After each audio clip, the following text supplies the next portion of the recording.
Let's begin by offering our respects to ISKCON founder Acharya and our preeminent Shiksha Guru, His Divine Grace, A.C. Bhaktivedanta Swami Srila Prabhupada.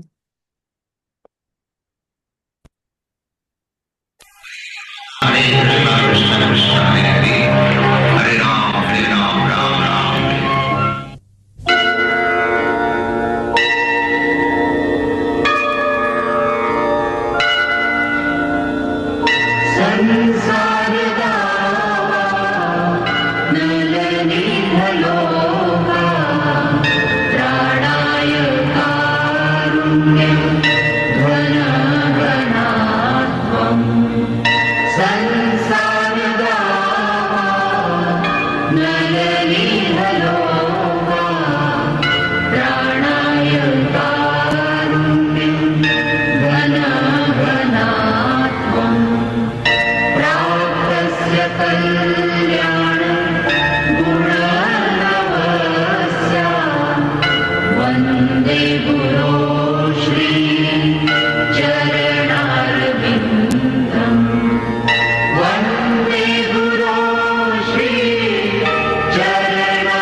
Srila Prabhupada ki Jai. Jai.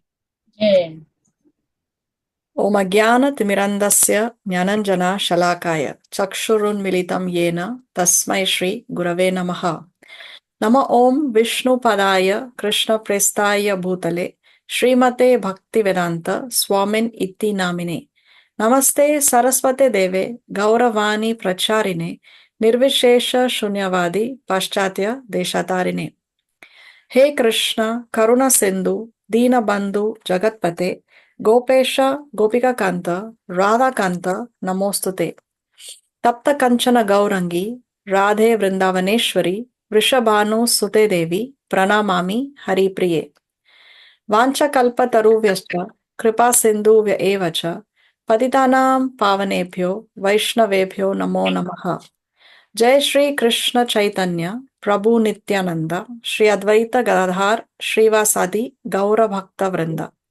Hare Krishna Krishna Krishna Hare Hare Hare Rama Rama Rama Hare Hare. Please repeat after me. Om Namo Bhagavate Vasudevaya. Om Namo Bhagavate Vasudevaya. Om Namo Bhagavate Vasudevaya. Om Namo Bhagavate Vasudevaya. Om Namo Bhagavate Vasudevaya. Om Namo Bhagavate Vasudevaya.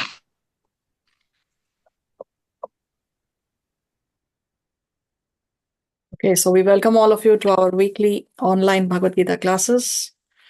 We have with us here Auntie Neeta, Jolie, Jagrati, Varsha, Neha Chatlani, Ritu Lalwani, Meena Bharwani, Lal and Mehak Melwani, N.C. Venkatchari, when my parents are there, Manju, Swapna, Disha Melwani, we have Aja, Beena Dadlani, Venkatesh, Dipti Adnani, Shivani, and Amrita. Okay, so in the previous class, by the mercy of Srila Prabhupada, we were able to finish chapter number 17. And towards the end of the chapter, we discussed how we saw how Krishna explains the meaning of the words Om, Tat, Sat. So any activity. Sound is not clear, Kajal. What's that? There is a disturbance. There is a disturbance? Can you all hear me? I am able to hear Not you so clear. perfectly fine. Yes, Auntie, you must be having some problem. Very clear. Not clear. Okay, I think there is some problem on your side, Auntie. Maybe you want to log out and log back in again. Maybe you can try doing that.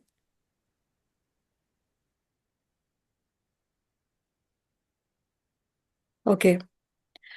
So, Krishna explained how when we chant Om Tat Sat actually represents the absolute truth, and we can purify our activities by chanting these three words, Om Tat Sat. But we also discussed why is it that we chant Hare Krishna. No, we don't chant Om. We chant Hare Krishna as it is recommended to us by Lord Chaitanya Mahaprabhu and our previous acharyas and our founder acharya, His Divine Grace A.C. Bhaktivedanta Swami Srila Prabhupada. The reason is to chant Om, there are some rules and regulations. But to chant the Hare Krishna mantra, there are no rules and regulations. All the rules and regulations have been relaxed by Chaitanya Mahaprabhu, who's none other than Krishna himself. So therefore, our acharyas recommend that we chant the Hare Krishna Mahamantra. And in the concluding section of the 70th chapter, we saw how one can be elevated, from the tree of material existence. No matter where one may be situated in the tree of material existence, one may be situated in the mode of goodness or passion or ignorance, or one may be very, very fallen. No matter where one is situated in the tree of material existence, no matter which faith we belong to, no matter where we come from, which gender, it doesn't matter. If we just take to Krishna consciousness, then we can be immediately elevated. That is a potency of Krishna consciousness. That is a potency of Bhakti Yoga. And therefore, irrespective of what our current position is, if we take to Krishna consciousness sincerely, then we can be elevated and we can cross over the ocean of material existence and go back home, back to Godhead. So on that note, we ended, or rather Krishna ended the previous chapter. So now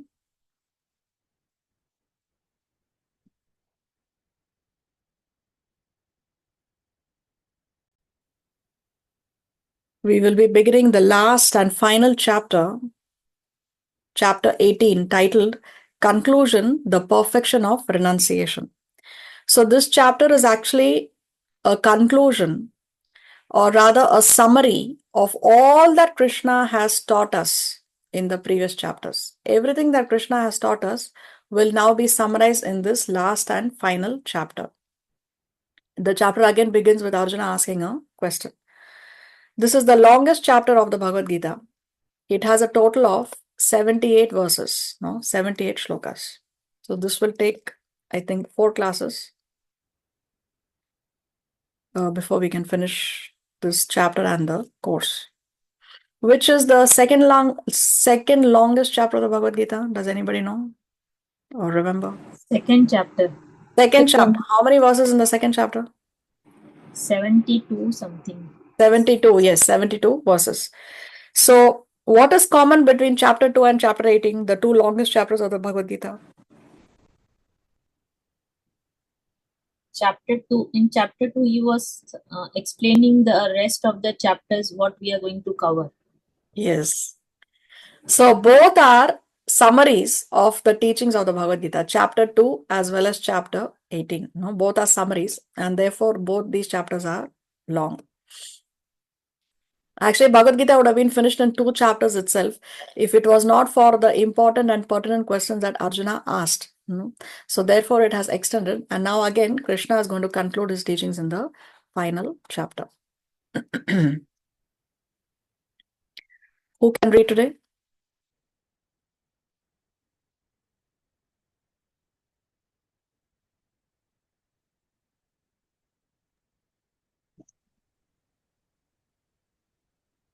I can read. Okay, thank you, Divya. Thank you.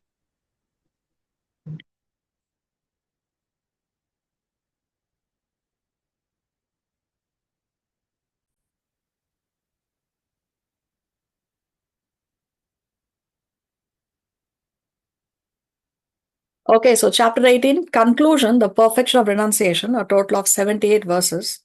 But as always, before we can learn this chapter, we need to understand what are the benefits, or what is a falashruti, or what are the advantages of learning, reading, reciting this particular chapter. So as we have said previously, that these histories are from the Gita Mahatmya, which is a conversation between Lord Shiva and Goddess Parvati. Lord Shiva in 18 chapters of the Gita Mahatmya is glorifying the 18 chapters of the Bhagavad Gita. So Parvati said, "My dear husband, you have told me the glories of the 17th chapter of the Srimad Bhagavad Gita. Now kindly relate the glories of the 18th chapter of Srimad Bhagavad Gita." Lord Shiva said, "O daughter of the Himalayas, Parvati, please listen to the glories of the 18th chapter of Srimad Bhagavad Gita, which is higher than the Vedas and the giver of unlimited bliss. When it enters into one's ears, it destroys all material desires. For the pure devotee, it is divine nectar. It is Lord Vishnu's very life, and it is a solace to the hearts of Lord Indra and the demigods, as well as the great yogis headed by Sanaka and Sananda. One who recites it sends the messengers of Yamaraj far away.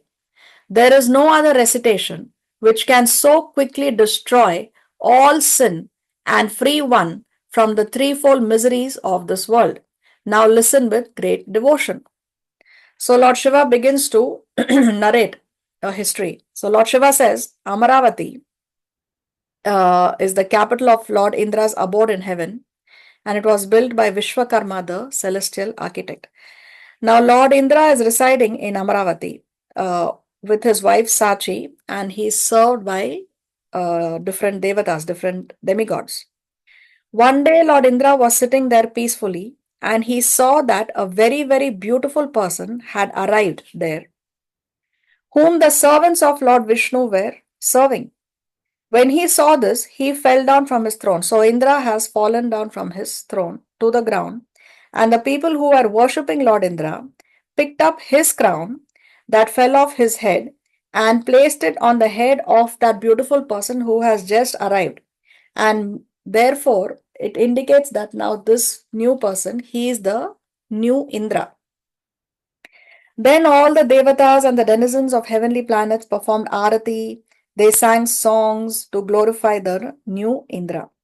Great sages came there, chanted Vedic mantras, and gave him their blessings. Gandharvas and Apsaras sang and danced joyfully. And seeing all this, old Indra was very much surprised. He thought, "This person has never dug wells, he has never planted any trees, he has never donated any grains during a drought, he didn't do any fire yagyas, he didn't give any charity. Then how come he has managed to get my seat? How come he has now become the new Indra?" So Indra felt greatly disturbed and went to Lord Vishnu in the ocean of milk and asked him questions. He asked, "I did so many fire yagyas and so many pious activities in the past to be installed as the king of heaven. But now this person has never done any of these things, and how come he has obtained my throne?" Lord Vishnu said that person has daily recited 5 shlokas from chapter 18, and as a result, he has attained results of all sorts of pious activities and yagyas, and after enjoying as the king of heaven for several years, then he will attain my abode. So if you also do the same, Lord Vishnu tells Indra, if you also do the same as him, you will also attain my divine abode. After this, Lord Indra took the form, I'm sorry. After this, Lord Indra took the form of a Brahmana, went to the town of Kalegrani on the banks of the river Godavari. There he came across a pure Brahmana who had understood the secret of all Vedic literatures and requested him to teach him the 18th chapter of the Bhagavad Gita. Lord Indra also started reciting 18th chapter of Bhagavad Gita for some time and attained Vaikuntha Loka. And there he realized that the pleasure he experienced as the king of heaven is nothing compared to the pleasure he was experiencing in Vaikuntha Loka. So, the conclusion, Lord Shiva says, "My dear Parvati, for this reason, the great sages especially chant this 18th chapter of Srimad Bhagavad Gita, and by so doing, very quickly attain the lotus feet of Lord Vishnu. Anyone who hears or studies this Gita Mahatmya very quickly destroys all sins which he has accumulated. And that person who remembers this discourse with great faith attains the results of all kinds of pious activities and great sacrifices. And after enjoying all worldly opulence, attains the abode of Lord Vishnu.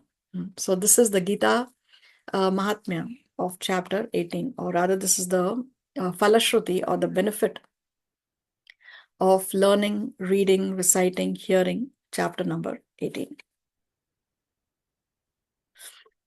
So Srila Prabhupada explains, actually the Bhagavad Gita is finished in 17 chapters. The 18th chapter is a supplementary summarization of the topics discussed before. In every chapter of Bhagavad Gita, Lord Krishna stresses that devotional service unto the Supreme Personality of Godhead is the ultimate goal of life. The same point is summarized in the 18th chapter as the most confidential path of knowledge. As in the second chapter, a synopsis of the whole subject matter was described. In the 18th chapter also, the summary of all instruction is given. To emphasize the goal of surrender to Krishna, the essence of previous chapters is taught in the final chapter. Krishna begins his summary by reiterating his prescription that Arjuna should renounce the fruit of work, not work itself. Thus, Krishna reviews that dutiful, detached work brings no reaction.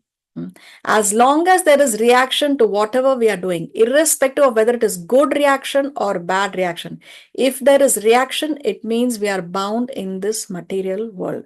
So we should act in such a way that there is no reaction. So what kind of work brings no reaction is dutiful, detached work. So that is intelligence. So we will see how the first 12 shlokas are a summary of the karma section of the Bhagavad Gita. And then from shloka 13 to 18 is a summary of the jnana section. So Krishna has already explained all these different yogas. If you recall the yoga ladder, we will also be revisiting the yoga ladder in this chapter. So like this, let's see, I think we will be able to do till the 18th shloka if time so permits. And then in the next class, we will continue the rest of the chapter. So finally here you'll see towards the end of the chapter, Krishna talks about whom we should preach this knowledge to. And then we see Arjuna is firmly fixed. These are Arjuna's concluding words in the Bhagavad Gita here in this section. And then the Bhagavad Gita concludes with Sanjaya's predictions. So Bhagavad Gita started with Dhritarashtra Uvacha and it ends with Sanjaya Uvacha. The last 5 verses are spoken by Sanjaya. Okay. So let's hear the verse.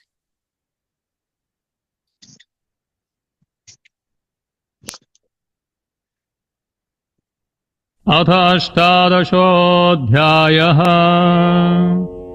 Arjun उवाच सन्न्यासस्य महाबाहो तत्त्वमिच्छामि वेदितुम् त्यागस्य च हृषीकेश पृथक् केशिनिषूदन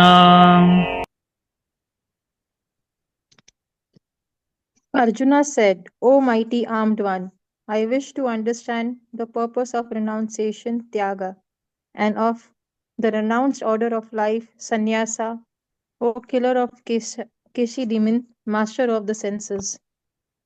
So Arjuna's question here at the beginning of the chapter is, he wants to know the difference between 2 terms. First of all, is there any difference? If there is a difference, then what is the difference? And if they are the same thing, then how come they are the same thing? No. So what are the 2 terms? Arjuna wants further clarity on the difference or on the meaning of the 2 terms. The 2 terms are Tyaga and Sannyasa. No. What is the difference between renunciation and renounced order of life? Renounced order of life. Right now, in which order of life is Arjuna? Is he a Brahmana, Kshatriya, Vaishya, Shudra? Kshatriya. He is a Kshatriya, isn't it? But was Arjuna willing to go to the forest, give up his Kshatriya duties and live like a sannyasi? No. Yes, in the beginning of Bhagavad Yes, Gita, he in the says. beginning. Yes. yes, In the beginning. yes. Yes, he was ready, isn't it? Arjuna said, I'm ready to go to the forest and beg and live. Hmm. But so then, because Krishna is talking about renunciation, and then he's also telling him to fight the war. So Arjuna is asking then, what is the difference between actually taking sannyas, the renounced order of life, and renunciation, tyaga? So therefore, Arjuna wants to know the difference between tyaga and sannyasa. Is there a difference at all, or it's the same thing? If there is a difference, then what is the difference?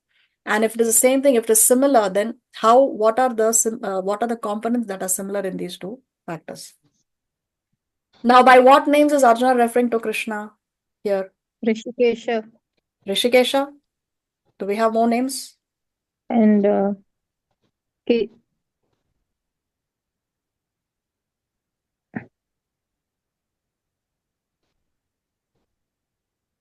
Nishudana. It says Kesi Nishudana. Yes, Kesi Nishudana. Do we have more names? Rishikesha. Mahabaho. Yes. These are the three names, no? Arjuna is using these three names. Mahabaho, Rishikesha, and Keshi Nishudana. What is the meaning of Mahabaho?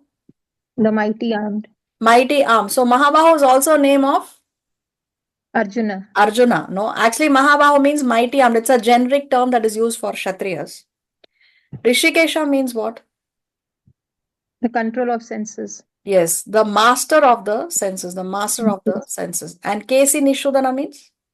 The killer of Keshi demon. The killer of Keshi demon. So Arjuna is saying here that you are Mahabaho, you are mighty arm, so you can solve my problem. No, you can solve this issue for me, this confusion. Then he's saying that you are Rishikesha, you are the master of the senses, so you can ease my state of mind. You can ease my state of mind. You can ease my perturbed senses because you are the master of the senses.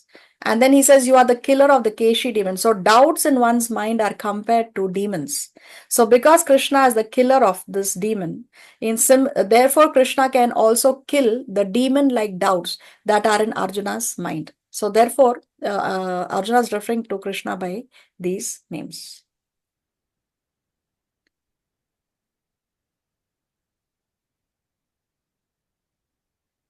There is a line on the screen. How do I get rid of that?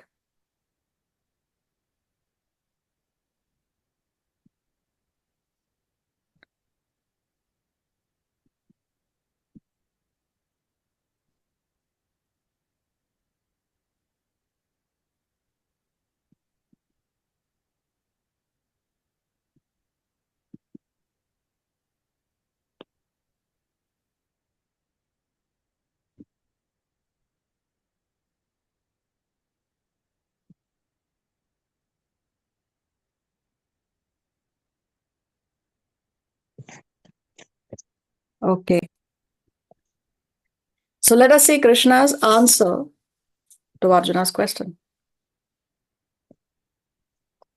श्रीभगवानुवाच काम्यानां कर्मणां न्यासं सन्न्यासं कवयो विदुः सर्वकर्मफलत्यागं प्राहुस्त्यागं विचक्षणाः.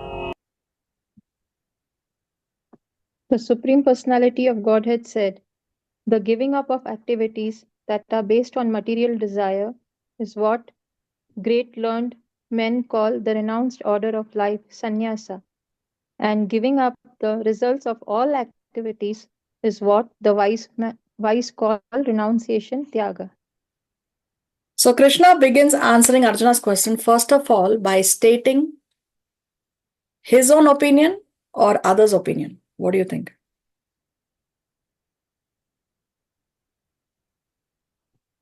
Others' opinion. Others' opinion, because here he says, what great learned men call. No, so he's giving the opinion of other great learned men. So according to the opinion of other great learned men, Krishna is saying, what is sannyas? Sannyas is the renounced order of life, which is the giving up of activities that are based on material desire. So one takes sannyas, one leaves home and goes and lives in the forest by begging. So giving up all activities that are based on material desires is sannyas, the sannyas the renounced order of life. And what is Tyaga? Giving up the results of all activities. So what is the difference here? According to the learned sages, what Krishna is saying, sannyas means you give up all activities, give up all material activities, and Tyaga means you give up the results of all activities. So that is renunciation, that is Tyaga. Krishna is saying according to the opinion of other learned men. Let's see what Krishna says next. त्याज्यं दोषवदित्येके कर्म प्राहुर्मनीषिणः यज्ञदानतपः कर्म न त्याज्यमिति चापरे. Some learned men declare that all kinds of fruitive activities should be given up as faulty. Yet other sages maintain that acts of sacrifice, charity, and penance should never be abandoned. So Krishna is again talking about the opinion of others. Krishna is saying some learned men declare that all kinds of fruitive activities should be given up. Any activity that is giving you a fruit, that is giving you a result, no, that should be given up because it is faulty, because it is bringing a reaction. And yet some other sages maintain that these three activities should never be given up. What are the three activities that should never be given up? Sacrifice, charity, and penance. Yagya, dana, and tapa. So some people say that all fruitive activities should be given up. They are all faulty. And some others maintain that yagya, dana, and tapa should never be abandoned. So there can be a difference of opinion even amongst the learned men. And sometimes both can be correct. Both can be correct. So in such dilemmas, then one should consult with senior authority. One should consult with Guru, Sadhu, and Shastra as to what should be the right thing to do. Now, for example, Arjuna's dilemma, him not fighting the war because it is his kulla dharma, it is his duty as a family member to protect the elders of the family. So that is kulla dharma. He has to protect his kulla. He has to protect his family. On the other side, there is a Kshatriya dharma where he has to fight the war and do his duties as a Kshatriya, do his duty as a warrior. So both are correct. Both are correct. How can you say that only one is correct? So when there is such a dilemma, then one should be able to decide as to which is the higher truth. Both are correct, but which is more correct? No. So like that, we need to decide based on Guru, Sadhu, and Shastra. So here, Krishna is saying that there is a difference of opinion amongst the learned men. See, in the purport, Srila Prabhupada explains, there are many activities in the Vedic literature which are subjects of contention. For instance, it is said that an animal can be killed in a sacrifice, yet some maintain that animal killing is completely abominable. Although animal killing in a sacrifice is recommended in the Vedic literature, the animal is not considered to be killed. So what is the difference of opinion here? Some people say that yes, animals, we do, in the previous ages, the Brahmanas, they would sacrifice an animal in the yagya. It's called Bali, no? They would sacrifice an animal in the yagya. So some people say that it is fine, and some people, so it is there. The Vedas do have a recommendation for that. And on the other side, some people maintain that animal killing is completely abominable. So how to understand this? The sacrifice is to give a new life to the animal. Sometimes the animal is given a new animal life after being killed in the sacrifice, and sometimes the animal is promoted immediately to the human form of life. So if one is in favor of sacrificing the animals in the yagya, what are the arguments is that the Brahmanas who have sacrificed the animal, they will chant some mantras and they will bring the animal back to life. So those Brahmanas were so powerful, they were so qualified that just by chanting some mantras, they could bring the animal back to life. But now in Kali Yuga, we do not have such Brahmanas. We do not have such qualified Brahmanas. Therefore, in Kali Yuga, Shastra explains that all kind of animal killing is abominable. So in the Kali Yuga, there is no recommendation for sacrificing animals in the yagya. In Kali Yuga, it is completely prohibited. So previously it was allowed. So Vedas do allow. Now there is a provision for this because the Brahmanas were so highly qualified that they could bring the animal back to life, or immediately the animal is promoted to the human form of life. Immediately they'll get a human birth, which is the best amongst these 8,400,000 species. No. But there are different opinions among the sages. Some say that animal killing should always be avoided, and others say that for a specific sacrifice it is good. All these different opinions on sacrificial activity are now being clarified by the Lord. So like this, Srila Prabhupada explains how there can be a difference of opinion even amongst the learned sages.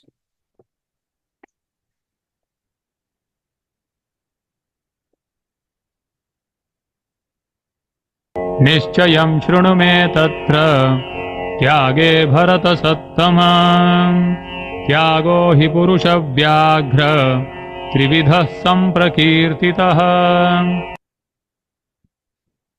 O best of Bharatas, now hear my judgment about renunciation. O tiger among men, O tiger among men, renunciation is declared in the scriptures to be of three kinds. So now Krishna says, now hear my judgment. Now hear my judgment. So just like how in a court of law, there may be two parties. They are talking different things. They are opposed to each other. No, they have different opinions. But the judge gives his judgment at the end. So Krishna is saying, now you hear my judgment about renunciation. So Krishna is saying renunciation is declared in the scriptures to be of three kinds. So Krishna is saying there are three kinds of renunciation. So what are these three kinds? Krishna is going to explain renunciation in the three modes of material nature: goodness, passion, and ignorance. So let's see what Krishna has to say next. यज्ञदानतपः कर्म न त्याज्यं कार्यमेव तत् यज्ञोदानं तपश्चैव पावनानि मनीषिणाम्. Acts of sacrifice, charity, and penance are not to be given up. They must be performed. Indeed, sacrifice, charity, and penance purify even the great souls. So what is Krishna saying? What is the final judgment on the subject matter? Krishna is saying sacrifice, charity, and penance, yajna, dana, and tapa should not be given up. They must be performed. One must perform sacrifices, charity, and penances. But why should we perform this? What does Krishna say?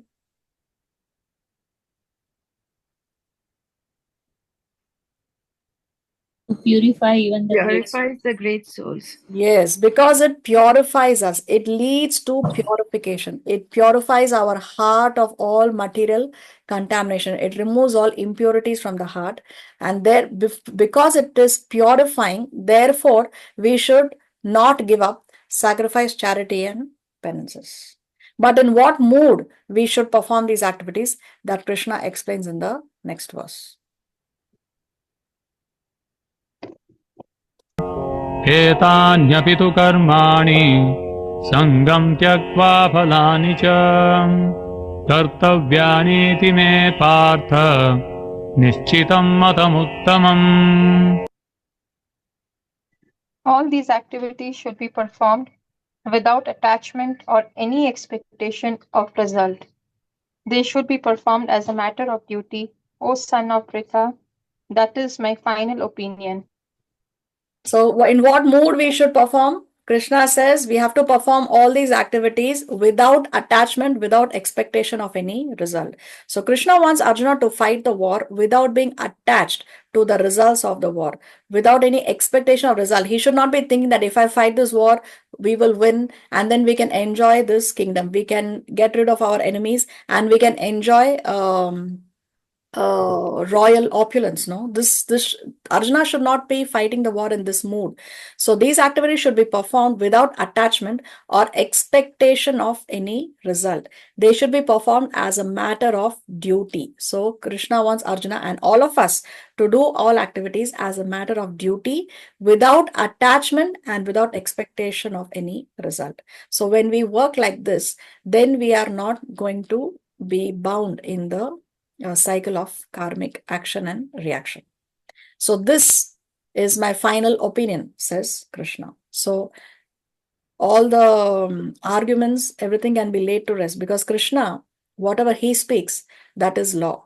Because all the Vedas are coming from him. So there cannot be any higher truth than what Krishna says. So Krishna says, this is my final opinion. Activity should be performed in this mode, without attachment, without expectation of any result, and only as a matter of duty. Don't get attached to the work.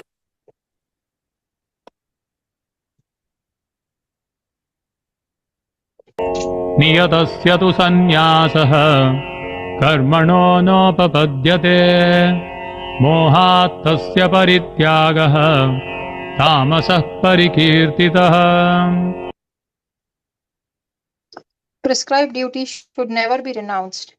If one gives up his prescribed duties because of illusion, such renunciation is said to be in the mode of ignorance. So now in the upcoming verses, Krishna is going to explain renunciation in the three modes: ignorance, passion, and goodness. So what is here? First, he's describing renunciation, a mode of ignorance. Krishna says prescribed duties should never be renounced.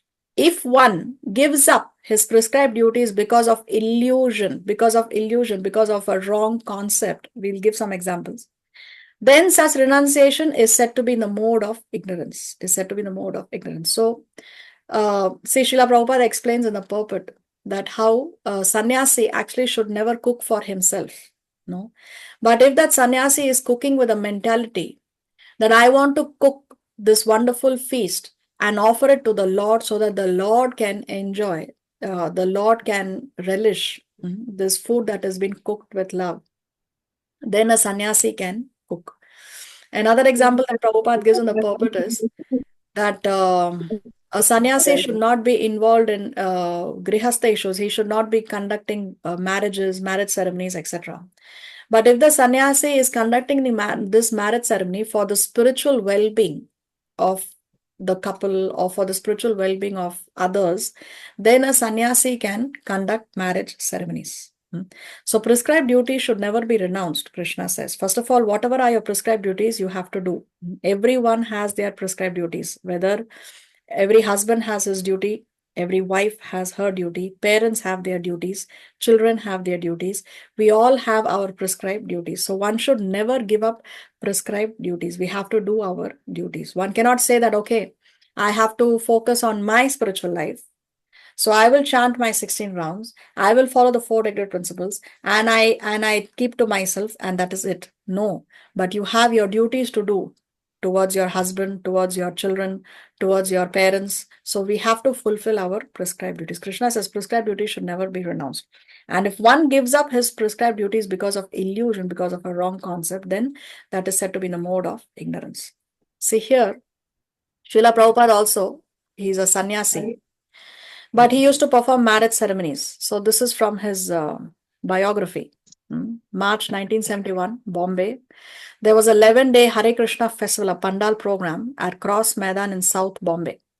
One day, Prabhupada conducted a Vedic marriage ceremony and an initiation before thousands of people. The marriage was arranged between Bhagawad, who was Swedish, and Padmavati Dasi, who was Australian. They completely enchanted the whole audience. She with her ornate red sari and Indian jewelry, including a nose ring, and he with his nice white dhoti and kurta and clean shaven head. So you can see here, they are the couple. 6 brahmacharis were initiated at that time also. Giriraj Maharaj says, the audience was impressed. First of all, they were amazed just to see foreign devotees, foreign sadhus. So they have never before seen white-skinned people dressed like Vaishnavas. No, now it is a common sight all over the world. But before it was unheard of. So this is actually the magic of Srila Prabhupada. No, that now there are white-skinned devotees with shaven heads, dressed like Vaishnavas with tilak, kantimala. Then on top of that, to see them being initiated, and even more than that, being married in front of 10,000 people, it was overwhelming. So during the ceremony, as Srila Prabhupada made the boy and girl husband and wife, he mentioned that she was from Australia and he was from Sweden. Then Srila Prabhupada said, this is the real United Nations. So just see, Krishna consciousness has brought all of them under one umbrella. No, everything is united, the real United Nations, and everyone burst into applause. It was the most glamorous, wonderful program. So this is from Srila Prabhupada Leelamrita, chapter number 33. So you can see how Srila Prabhupada would perform these wedding ceremonies. Although sannyasis are not allowed to perform wedding ceremonies, but he did it because he is seeing it as a service to Krishna. He is doing it as a service to Sri Guru and Krishna because he is preaching to them. And when he went to the West, he saw that the Westerners are involved into illicit relationships. No, they were living in together. So Srila Prabhupada would perform these marriage ceremonies so that they can, as a grihastha couple, as married man and woman, then they can work together, keeping Krishna in the center.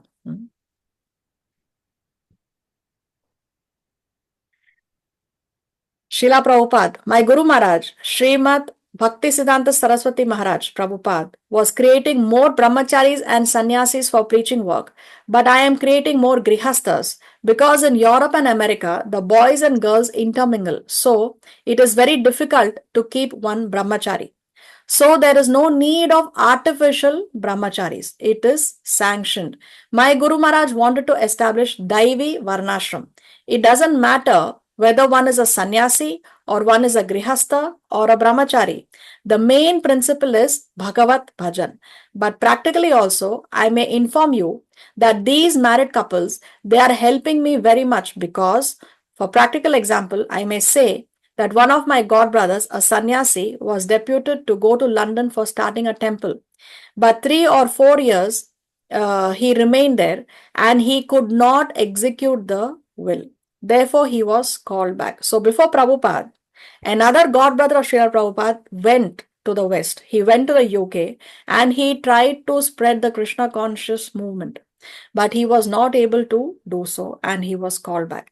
Now I sent 3 married couples, all of them are present here. And they are working so nicely that within 1 year, we started our London temple. And that is going on very easily. So Srila Prabhupada had sent 6 devotees, 3 couples to the UK to spread Krishna conscious movement. And there, by the arrangement of Lord Sri Krishna, they happened to meet George Harrison from the Beatles.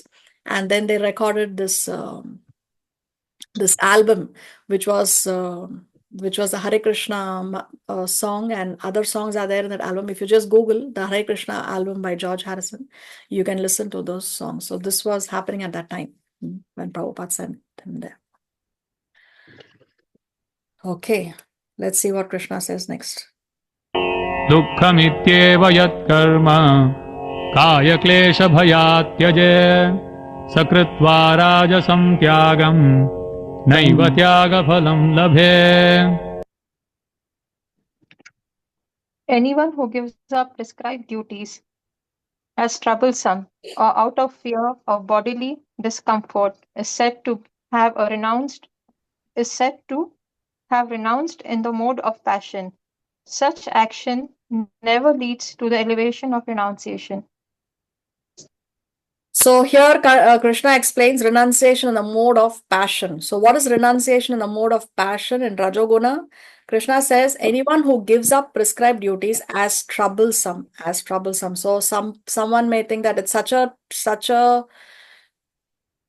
a big problem to get up early in the morning in the cold winter and send your children to school, no, or just get up early in the morning to do your sadhana. So giving up prescribed duties as troublesome or out of fear of bodily discomfort. So one example of this is one may want to give up earning money out of fear that it is a fruitive activity. So one may think that if I earn money, then it is a fruitive activity, then I'll be entangled materially. No, so thinking that out of fear, no, that I should, if I earn money and I receive money and I live opulently, then it will lead to bondage.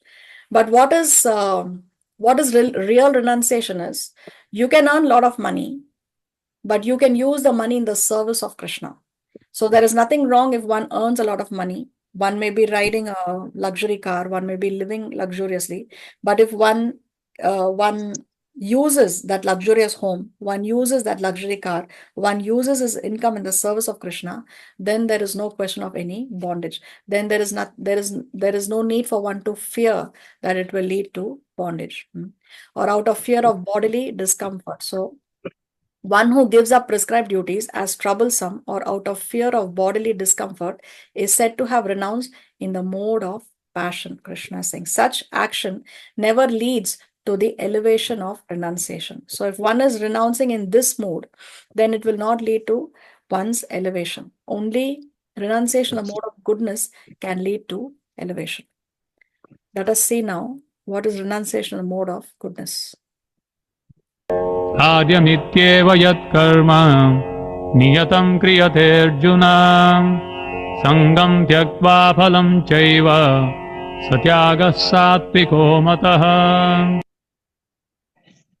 O Arjuna, when one performs his prescribed duty only because it ought to be done and renounces all material association and all attachment to the fruit, his renunciation is said to be in the mode of goodness.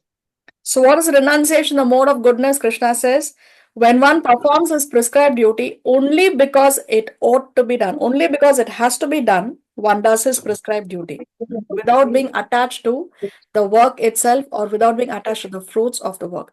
Renouncing all material association. So one renounces all material association and also one renounces the attachment to the fruit.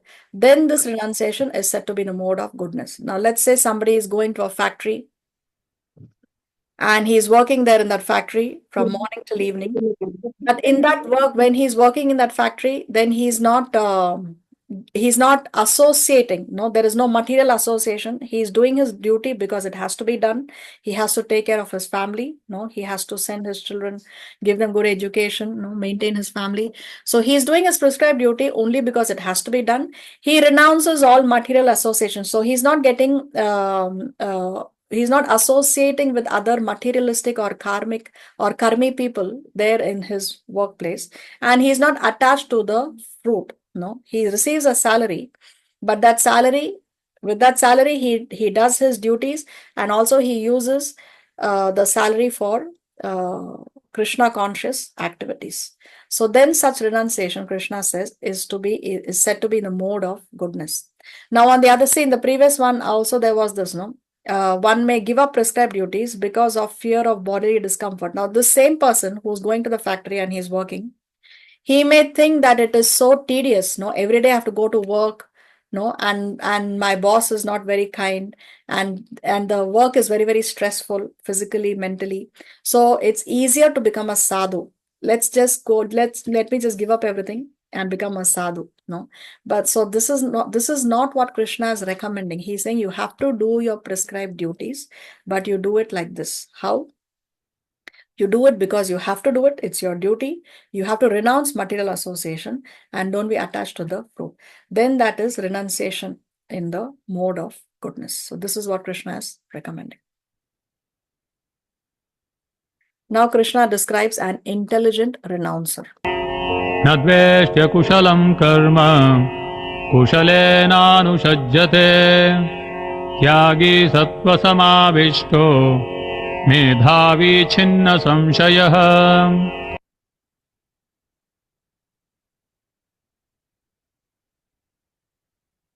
Divya, are you there? Divya, you're muted. Sorry. The intelligent renouncer, situated in the mode of goodness, neither hateful of inauspicious work, nor attached to the auspicious work, has no doubts about work. So who is an intelligent renouncer? So renounce, but with intelligence, no? So who's an intelligent renouncer? An intelligent renouncer is one who is situated in the mode of goodness.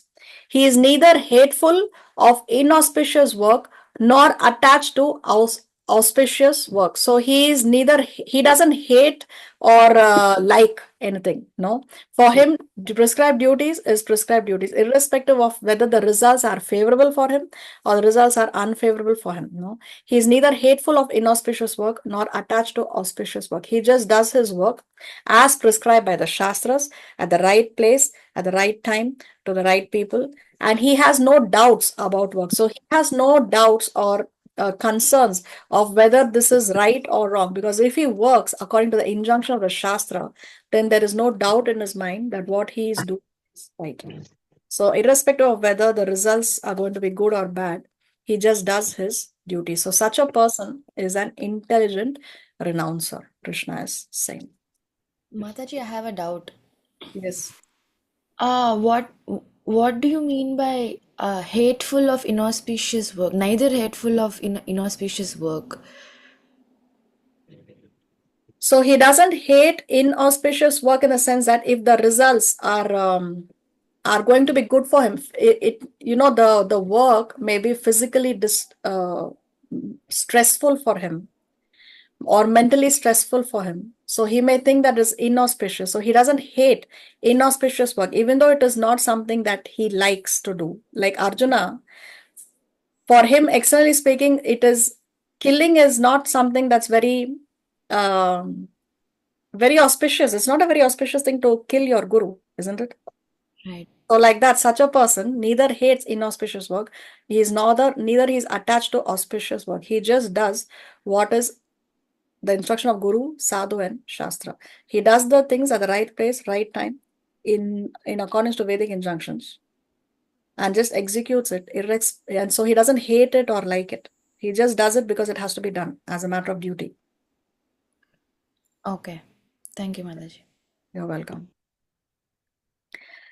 It is said in Bhagavad Gita that one can never give up work at any time. Therefore, he who works for Krishna and does not enjoy the fruitive results, who offers everything to Krishna, is actually a renouncer. So one cannot give up work at any time because we need some engagement. The mind needs some engagement, right? If somebody tells us, don't go to work, you stay at home, you will receive your salary, we can take the offer. But if that person says you stay at home, you receive the salary and you do nothing at all, you do zero activity, it's not possible for us to do zero activity because something we have to do. So Srila Prabhupada explains in the purport that one can never give up work at any time. Something, some engagement we need. Therefore, what is the solution? What is intelligence is? He who works for Krishna does not enjoy the fruitive results, who offers everything to Krishna, is actually a renouncer. So one doesn't have to take sannyas to be a renouncer.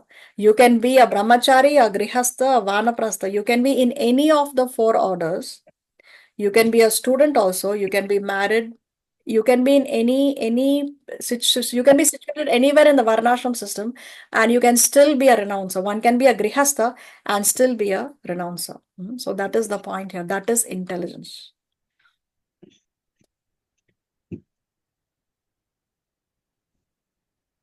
न हि देहभृता शक्यम् त्यक्तुम् कर्माण्यशेषतः यस्तु कर्मफलत्यागी स त्यागीत्यभिधीयते.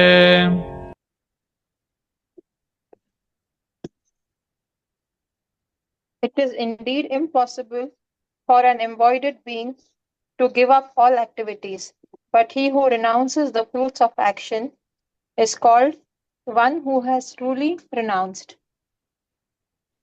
So see, Krishna says it is indeed impossible for an embodied being to give up all activities. Nahi, Krishna says nahi means never. Never it is possible for an embodied being. Deha brita. Deha means body, no? So Deha brita means embodied. So it's nahi, it is impossible for an embodied being to give up all activities. So what is it that we have to do? We cannot give up the activity, but what we have to give up? We have to give up the fruits of the activity. So he who renounces the fruits of action is called one who has truly renounced. See, one may take sannyas, one may go to the forest. No, so externally speaking, he is renounced. But if his mind is still dwelling on the thoughts, or what my family must be doing right now, what is it that my children are working on right now, are they successful in their material life, or one is thinking about, oh, when I was in my grihastha life I was enjoying such lovely delicious food, and here I have to live on roots fruits. No, if his mind is still dwelling on his materialistic activities, then although externally he has taken sannyas, he is not truly renounced. He is not truly renounced. But one may be in the grihastha ashram, but his mentality is that all that I am doing, I am giving the fruits to you, oh my dear Lord Krishna. Then that person is truly renounced.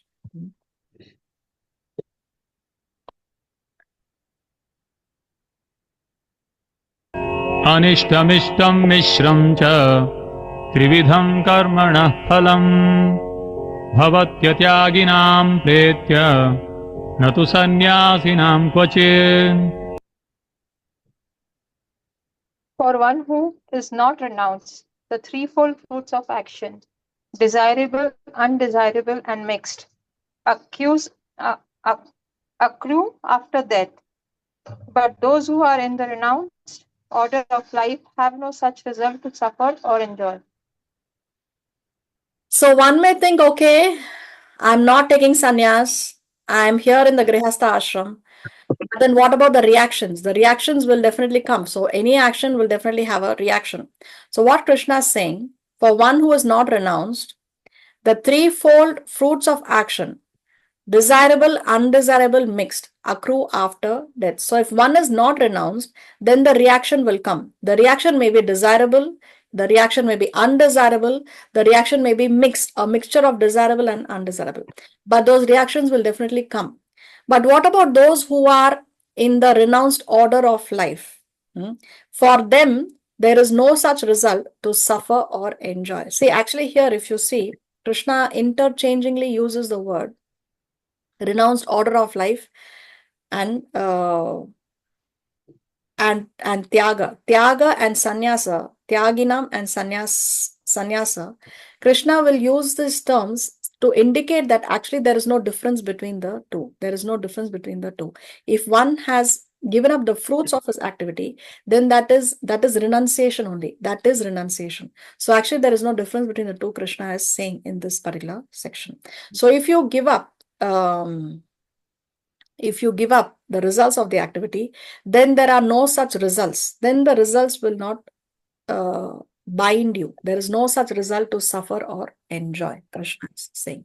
But if one is not in that renounced mentality, if one is still doing activities for his own sense gratification, not keeping Krishna in the center, then for him, these fruits of actions will definitely accrue after death. But that is not the case for one who is renouncing the fruits of his action.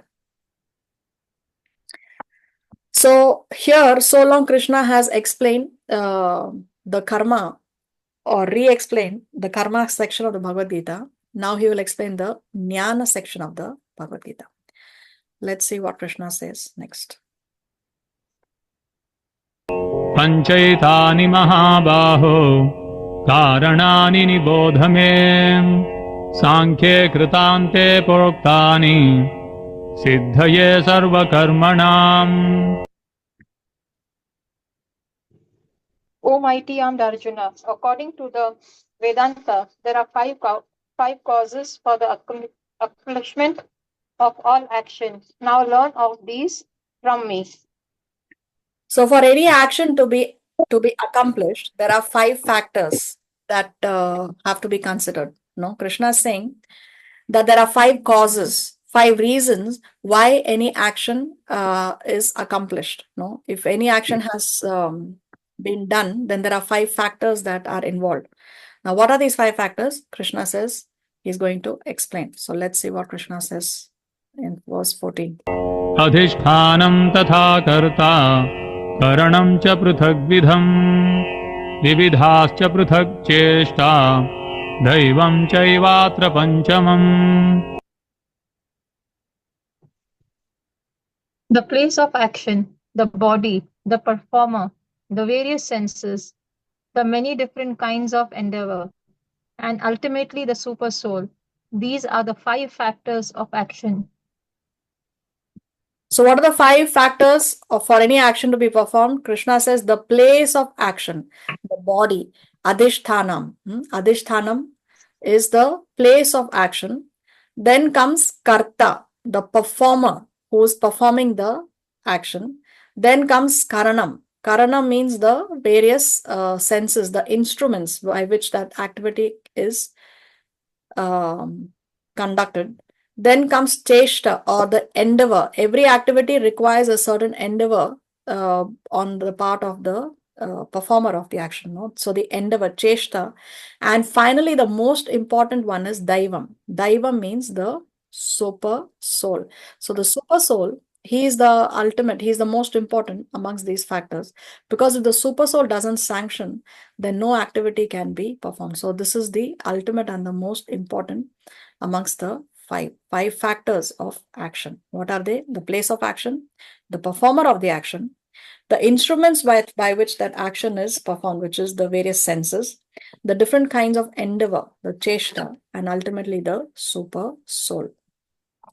See here. The place of action is the body of the living entity. Karta is the performer or the worker, that is the consciousness reflected in the false ego, because one falsely thinks that I am the doer. Why Krishna is mentioning these 5 causes is that so we understand that we are not the only doers. We are not the only doers. No, where out of false ego, we think that it is I who studied hard and therefore I was able to do well in the exams. It was I who have worked hard and therefore I was able to make this kind of money. It is I who have worked on my beauty and therefore I was able to win the Miss Universe contest. No, that is coming out of false ego. So actually there are 5 factors of action.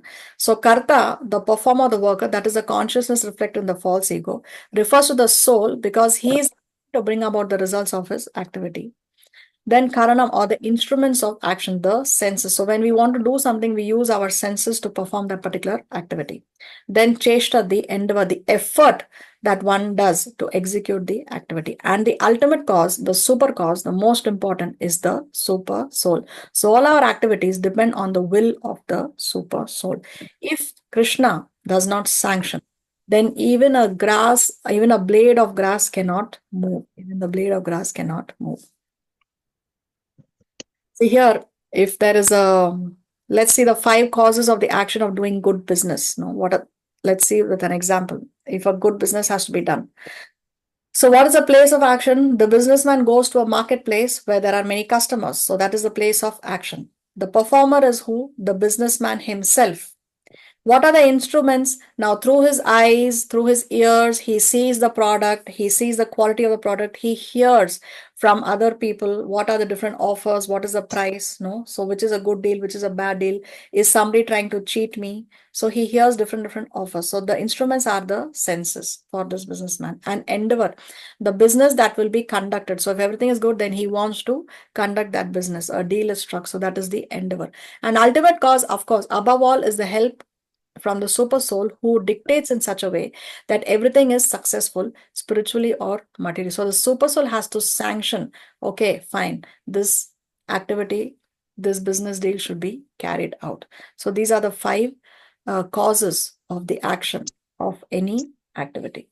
Place of action, performer of the action, the instruments, the endeavor, and the super soul. Let's see what Krishna says next. शरीरवाङ्मनोभिर्यन् कर्म प्रारभते नरः न्यायं वा विपरीतं वा पञ्चैते तस्य हेतवः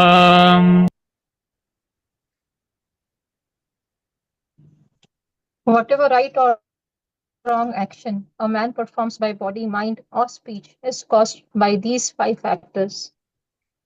So these 5 factors, which Krishna just mentioned, cause all actions, whether it is right or whether it is wrong. Now, what kind of actions are right? Those are those which are according to the injunctions of the Shastra. Guru, Sadhu, and Shastra. If it is under the instructions of Guru, Sadhu, Shastra, then it is a right action. If it is against Guru, Sadhu, Shastra, then it is a wrong action. But irrespective of whether the action is right or wrong, it is caused by these 5 factors, Krishna is saying. And also, what is he saying here? That all activities are performed by body, mind, or speech. So one can perform an action by body, actually do it. One can also mentally perform some actions, no, only by thinking. So activities can be performed even mentally or by speech. When we speak also, we are performing an activity. So that can, so by speech also we can be doing right or wrong, by mind also, and also by the body. But irrespective of whether by mind, body, or speech, right or wrong, these 5 factors are required to execute any action, Krishna is saying.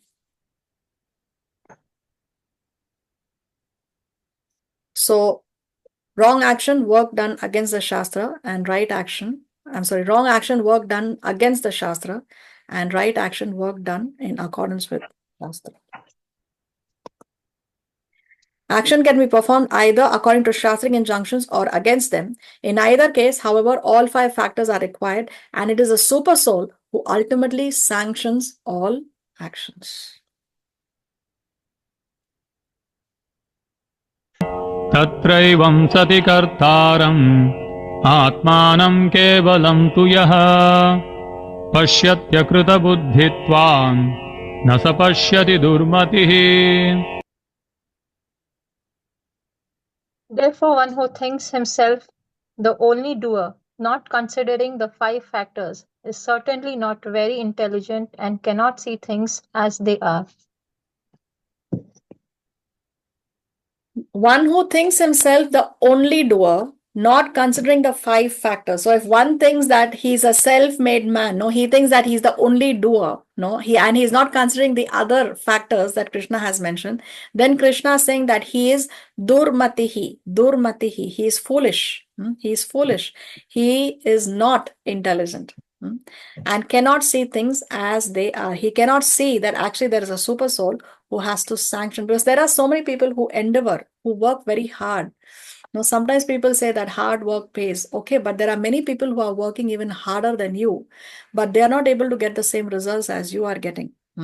So it's not only one's endeavor, or it's not only the place, or it's not only the doer, but it's also the super soul who has to ultimately sanction. So all these 5 factors one should consider. So one who thinks of that he himself is the only doer, he is one of the 5 doers, but he is not the only doer, then that person does not see things as they are. He is under illusion. No, he is under illusion. He does not see that he is not independent. He does not realize that he is dependent on God. So such a person, Krishna says, is durmati. He is foolish. He is not very intelligent. So non-intelligent person thinks he is independent, that he is the only doer, and fails to see his dependence on the final doer, the Supreme Lord. Thinking, by my power I have done it, keeps one bound in the material world. Therefore, in this verse, Krishna uses the word kevalam, only. Only I have done it. In 3.27, Krishna referred to such thinking. Kartaham iti manyate. Thinks I am the doer. Aspect only for vimudhas. Mudha means foolish. Vimudhas means very foolish. So one who thinks I am the doer, that person is a vimudha, very foolish, or ass-like people. Then in 16.14, he characterized such thinking. Ishvaro ham aham bhogi. I am the Lord of everything. I am the enjoyer, as demoniac. Here again, and this time quoting Vedanta as his authority. So here, Krishna says, no? Where did he say? Vedanta I think we missed it. Okay, it's there in one of these slokas. Okay. Quoting Vedanta as his authority, Krishna points out the lack of intelligence and the foolishness inherent in thinking ourselves as the controllers and doers. Pashyati akrata buddhitvan na sa pashyati durmatihi. Where is that Vedanta thing? Yeah, no. O mighty and Arjuna, according to Vedanta. So here he is quoting from the Vedanta. Vedanta means Veda Anta, the conclusion of all the Vedas. That's the meaning of the word Vedanta. Okay, let's see what Krishna says next. यस्य नाहङ्कृतो भावो बुद्धिर्यस्य न लिप्यते हत्वापि स इमान् लोकान् न हन्ति न निबध्यते. One who is not motivated by false ego, whose intelligence is not entangled, though he kills men in this world, does not kill, nor he is bound by his actions. So previously Krishna said who is a durmati, who is a foolish person, and here he is talking about the intelligent person. So one who is not motivated by false ego, whose intelligence is not entangled. So he is telling Arjuna, actually, you have to fight, no, but not out of false ego. You fight because you want to execute the instruction of Guru and Krishna. You fight because it is your duty as a Kshatriya. No, it's your duty as a Kshatriya to fight. So one should not be motivated by false ego. Arjuna should not fight thinking that I will enjoy a kingdom. Arjuna should fight thinking that it is my duty as a Kshatriya to fight. So Krishna is saying one who is not motivated by false ego, whose intelligence is not entangled, though he kills men in this world, does not kill. So he's telling Arjuna that although you will kill, you are actually not killing. Why? Because Arjuna will not receive the reaction to that action of killing. So of course it's not only for Arjuna, it's for all of us. When we perform an activity in this mood, then we will not be bound by our actions. So then, even though one is killing men in this world, one does not kill, because one is just executing the instruction of Guru, Sadhu and Shastra. See, Srila Prabhupada writes in the purport. In this verse, the Lord informs Arjuna that the desire not to fight arises from false ego. Now, how can the desire not to fight come from false ego? Because one may think it's very noble. It's very noble of Arjuna that he doesn't want to fight the war. It's very noble of Arjuna that he's willing to go to the forest. No, but then see what Srila Prabhupada explains. Arjuna thought himself to be the doer of the action, but he did not consider the supreme sanction within and without. So Arjuna, out of false ego, he's thinking that I will not fight the war because he's thinking that I am the only doer. But he is not considering that Krishna is there. No, Krishna is actually present there personally on the chariot and he's telling him to fight. So Arjuna, out of his false ego, he's thinking that I am the only doer and I will not fight the war. So if I don't fight the war, then all these people will be saved. All these people will not die. No. Now again, we have to understand that Arjuna is a pure devotee. He is not under any kind of false ego, but this is only a leela that is being played out for our benefit. Okay. So that we should always remember. So let's read this again. In this verse, the Lord informs Arjuna that the desire not to fight arises from false ego. Arjuna thought himself to be the doer of the action, but he did not consider the supreme sanction within and without. If one does not know that a super sanction is there, why should he act? But one who knows the instruments of work, himself as the worker, and the Supreme Lord as the supreme sanctioner, is perfect in doing everything. Such a person is never in illusion.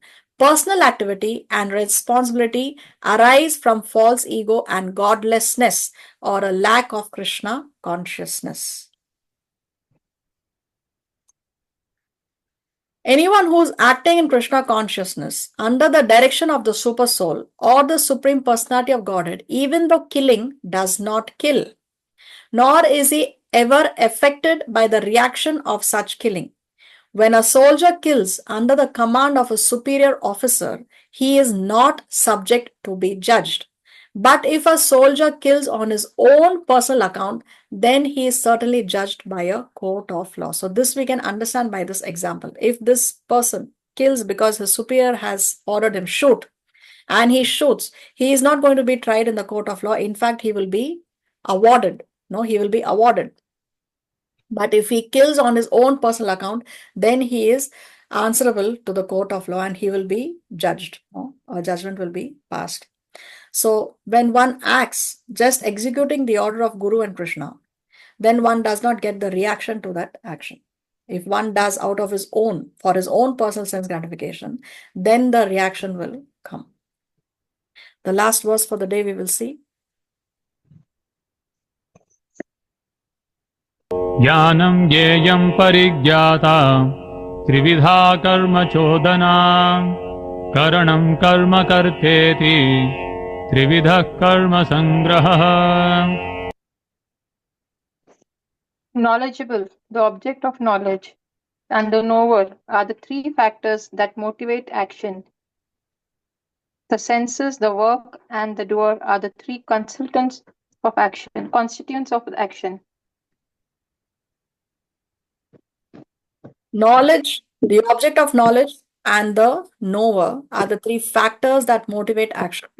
So there are three factors that motivate action. Motivate action means they motivate us to perform a certain action. No, it's like they inspire us.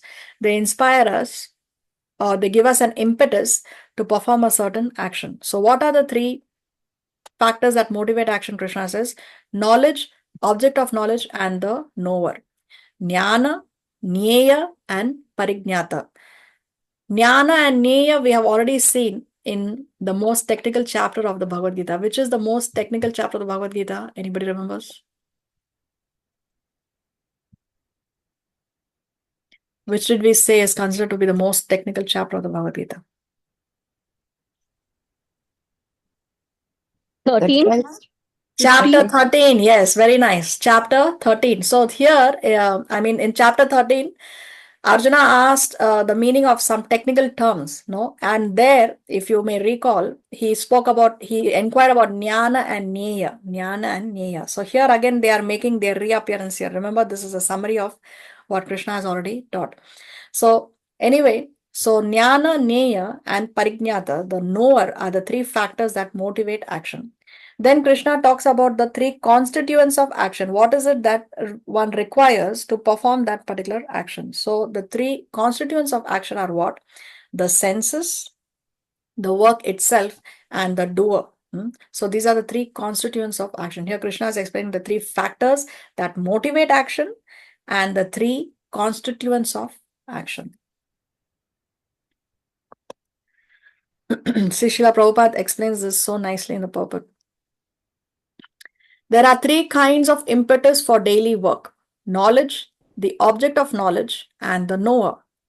The instruments of work, the work itself, and the worker are called the constituents of work. Any work done by any human being has these elements. Before one acts, there is some impetus, which is called inspiration. Any solution arrived at before work is actualized is a subtle form of work. Then work takes the form of action. First, one has to undergo the psychological processes of thinking, feeling, and willing, and that is called impetus. The inspiration to work is the same if it comes from the scripture or from the instruction of the spiritual master. So why? Because the spiritual master is going to speak exactly what is from the scripture. A bona fide spiritual master will never speak anything that is not there in the Shastra. So it's the same, irrespective of whether it is coming from the Shastra or if it is coming from the Guru. When the inspiration is there and the worker is there, then the actual activity takes place by the help of the senses, including the mind, which is the center of all the senses. The sum total of all the constituents of an activity is called the accumulation of work. So here, let's see for even further understanding. So what are the motivators of action? Krishna said Jnana, Jnaya, and Parignyata. The knowledge, the objective of knowledge, and the knower. So say a person goes to see some scenic flowers, birds, etc. That time there is Jnanam, Jnaya, and Parignyata. So Parignyata is the person. who is the knower, who wants to be the knower. Jnana is the process of knowledge and Jnana is the objective of knowledge. Another example, someone studying engineering, Jnanam, but the objective of knowledge, but the objective is not knowledge, but employment and then enjoyment, Jnayam. So, see in this example, if somebody is somebody studying engineering, so there is Jnana, there is knowledge because he is acquiring knowledge.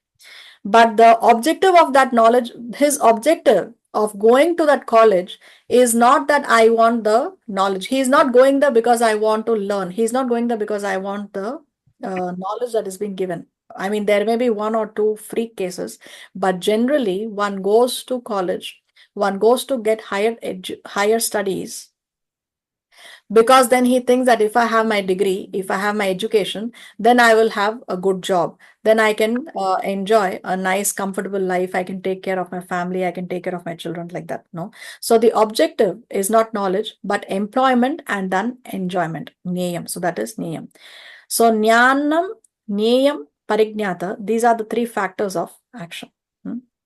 The three factors of action means the motivators, the three motivators of action.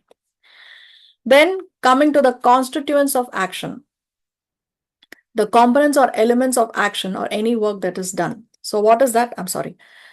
Karanam is the instrument by which the action is done. So it is the senses. With the help of the senses only that action is done. After the motivation, now actually the action has been carried out. So for that, what do we need? We need the senses. Karma is the action itself that is done, and karta is the doer, one who's actually doing that particular action. So these are the three constituents of action. So for example, say if a person wanted to be an eloquent speaker. So then, first of all, the person has to be there who is going to become a good speaker. Then he has to have that voice. No, if he is dumb, if he doesn't have a voice box, then how is he going to speak? So the voice has to be there. That is his instrument. And the person has to speak. And the person speaks several times so that he becomes a good speaker. So that is the action. He has to speak and he has to speak several times so that practicing it, he becomes a good speaker. So these are the three constituents of action, Krishna is saying. So yeah, this is a bit technical again, because here Krishna is summarizing the most technical chapter. But we don't have to worry about all this so much. We just chant Hare Krishna and be happy. So coming to the summary of these first 18 verses, the 18th chapter begins by addressing the frequently asked question that seems to pop up again and again. So if you go and see the chapter 3 and chapter 5 began with this same question only. Arjuna asked this same question. And again, chapter 18 is beginning with the same question. So this question is coming up again and again by Arjuna. So chapter 18 again begins by addressing the frequently asked question that seems to pop up again and again. If working in this world seems to attract karmic reaction and implicates us in a web of worldly complexity, is it not safer that we give up work altogether? Krishna disagrees and reiterates that activity is not bad per se. The root of entanglement is the materialistic mentality with which we act, thinking ourselves the controller and enjoy. So the problem here is not the activity, but the mentality with which we do the activity. If we do it with the mentality that this is my service to Guru and Krishna, then we will not be entangled. So it is the mentality that matters. So the root of entanglement is the materialistic mentality with which we act, thinking ourselves the controller and enjoyer. In reality, however, there are 5 causes which bring success to any activity: the individual soul, the body, the senses, the endeavor, and ultimately the super soul. Since we are only one of the 5, we should never have an overvalued estimation of ourselves. Thus, by working in a spirit of detachment, offering the results of labor towards a transcendental goal, one can function in this world and simultaneously remain completely aloof. So this is a summary of the first 18 verses of this last chapter. In the next verse, we will revisit the yoga ladder if Krishna so sanctions.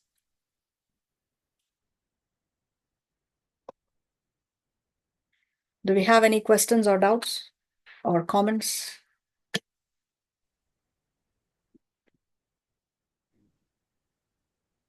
हरे कृष्ण माता जी, कोटि कोटि दंडवत प्रणाम। श्रील प्रभुपाद, श्रील गुरुदेव की जय, श्री भगवत गीता की जय। बहुत डीप डीप डिवोशनल एसोसिएशन है। हम तो ठीक है माता जी, कीड़ी के पैर जितने वैष्णवी है, पर हमारे हस्बैंड, 2 बच्चे, घर में आए हुए अमेरिकन गेस्ट, सब लोग माता जी, everybody is hearing attentively your class.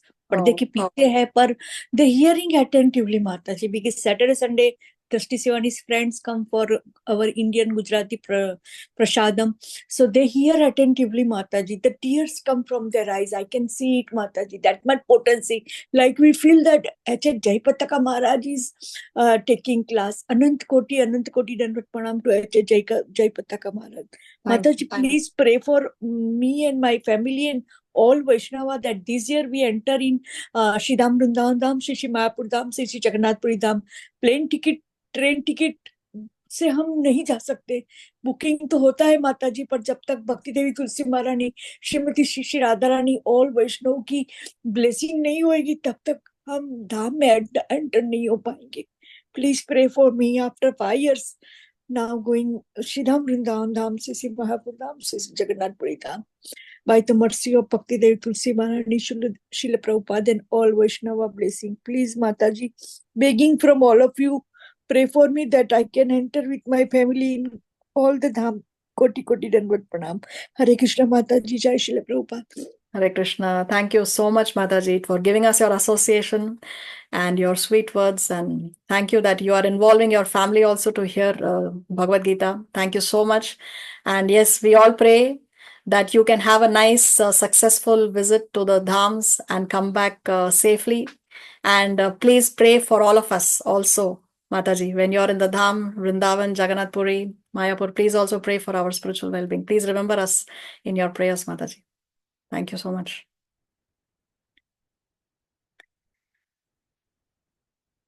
So anything we need to discuss?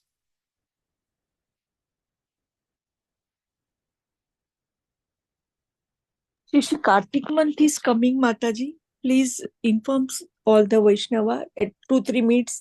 We know that it's too late, but please Mataji, Yes, give a 2-3 what I minutes. will do, yeah, we spoke about the Kartik month last time. And I hope all of you have your ghee lamps ready. Don't miss it. Those who have not been with us in the last year for Kartik, what I will do is I will share the recording of the class we did previously, which has all details about why we have this, we celebrate this month, what is so special and why is it so potent, and how we can follow this month of Kartik. Very, very simple, nothing complex, nothing complicated, very simple. And with little bit of endeavor, we get a lot of benefit. No, everything, like whatever we do in this month of Kartik is magnified several times more. The Shastra explains, because this month is very, very dear to Lord Krishna. It is in this month that the Damodar Leela had taken place. And it is the only thing that we celebrate for one whole month. Even Janmashtami we celebrate only for one day, isn't it? But Kartik month we celebrate for one whole month. We meditate on it for one whole month. So what we do is offer ghee lamps. We can recite the Damodar Ashtakam. And this is a time when we maximize our spiritual activity and minimize to the bare minimum, if we cannot bring it to zero, sinful activities. No. So I will share in the group right now, post the class, the recording of the Damodar Leela class that we had last time. So you can have more information on that. And if you have any further doubts, you can always write to me. Anything else we need to discuss? Hare Krishna. Hare Krishna. Shivani.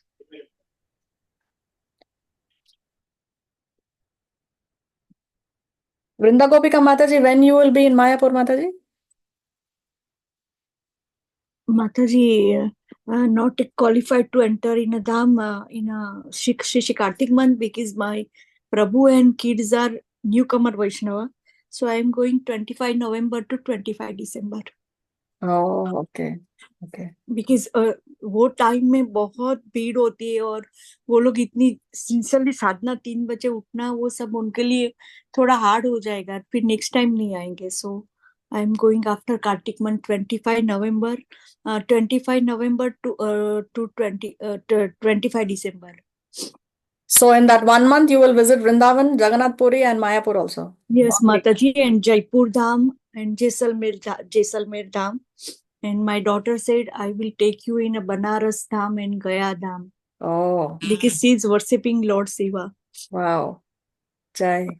Mataji, please remember us in your prayers, Mataji. Please pray for me Mata ji कि जा पाए, enter हो पाए धाम में। Entry ऐसे ही नहीं मिलती है, वैष्णव की सेवा से, वैष्णव की कृपा से ही मिलती है माता। Definitely, Mataji. You will definitely get nice darshan. Okay. Anything else we need to discuss? So the last day to submit the exam is 9th October, right? Yes. Yes. So I hope you have read my message in the group. The last day to submit all pending exams would be 20th November. 20th November. All the guest links are available in the group for all the past exams. Please start submitting your past exams. And beyond 20th November, we will not be able to accept any past exams because then we will be sending the certificates to be made and to be signed, etc. No. So if you have any past pending exams, please make it a point to submit all of them by 20th November. That is the last date. Okay then. So since there is nothing more to discuss, see you all in the next class. We will continue with chapter 18 if Krishna so sanctions. Till then, have a nice weekend. Krishna consciousness. Vancha kalpatarubhyascha kripa sindhu vyayevacha patitanam pavanebhyo vaishnavebhyo namo namaha. Srila Prabhupada ki jai, Srimad Bhagavad Gita ki jai. Jai माता जी, Hare Krishna. माता जी, कोटि कोटि Hare Krishna. Thank you, Mataji. Hare Krishna. Krishna.